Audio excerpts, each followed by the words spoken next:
အားလုံးမင်္ဂလာပါ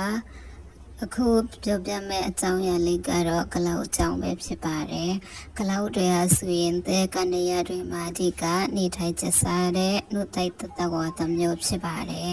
သူတို့ဟာဆိုရင်အာရှတိုင်းနဲ့အာဖရိကတိုက်အလယ်ပိုင်းတွေမှာအများဆုံးတွေ့ရပါတယ်Dormitory ကားမယ်လို့ခေါ်တဲ့ကုန်းမြင့်တစ်ခုပါတယ်ကလအုံနဲ့ဘက်ထရင်ကားမယ်လို့ခေါ်တဲ့ကုန်းမြင့်တစ်ခုပါတယ်ကလအုံဆိုပြီးတော့နှမျိုးရှိပါတယ်သူတို့ရဲ့ကုန်းမြင့်မှာအစီတူလောင်ရနေရဖြစ်ပြီးတော့ရေနဲ့ဆာရှာပါတဲ့အချိန်မှာအသုံးပြုနိုင်ပါတယ်အရွယ်ရောက်ပြီးသားတကောင်ရဲ့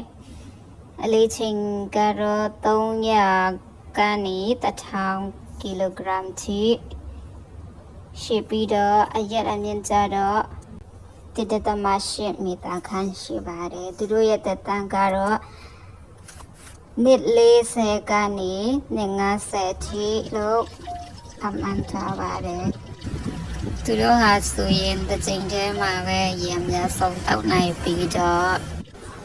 ရက်ပေါင်းများစွာရေမတောက်ဘဲနေနိုင်ပါတယ်သူတို့ရဲ့ကိုယ်ဝန်ဆောင်ချိန်ကာလကတော့73လခန့်ဖြစ်ပါတယ်အားလုံးကိုကျေးဇူးတင်ပါတယ်